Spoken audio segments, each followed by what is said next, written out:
Hi అండి, నమస్తే. Welcome to our channel. ఈ స్టోరీ మా అమ్మమ్మ చెప్పేదండి.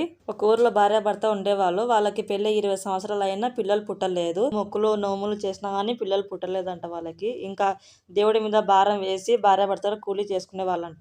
ఒకరోజు వాళ్ళ ఇంటికి ముసలమ్మ వచ్చి కొంచెం నీళ్ళు ఇమ్మా తాగుతా అని చెప్పిందంట. ఆమె లోపల నుండి నీళ్ళు తీసుకొచ్చి తాగవని ఇచ్చి వెళ్ళిపోతుంటే లోపలికి ఏమ్మా దిగులు ఉండ ఏం జరిగిందని అవ్వ అడిగిందంట.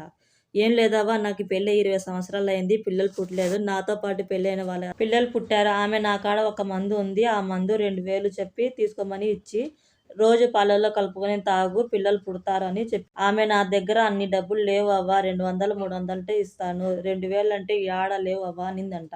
కాదమ్మా, అందరికీ ఆ మందు 3000కి ఇచ్చి నీకు 2000కి ఇస్తున్నాను అని చెప్పి మందు ఇచ్చి డబ్బులు ఇప్పించుకొని పోయిందంట. మందు ఎలా ఉందో చూద్దామని తెరిచి చూస్తే బాక్స్ లోపల చిన్న చిన్న రాళ్ళు ఉన్నాయంట. అందుకోసమండి ఎవరికి నమ్మకూడదు. ఆ ముసలమ్మ చాలా మందికి అట్లే చేసిందంట.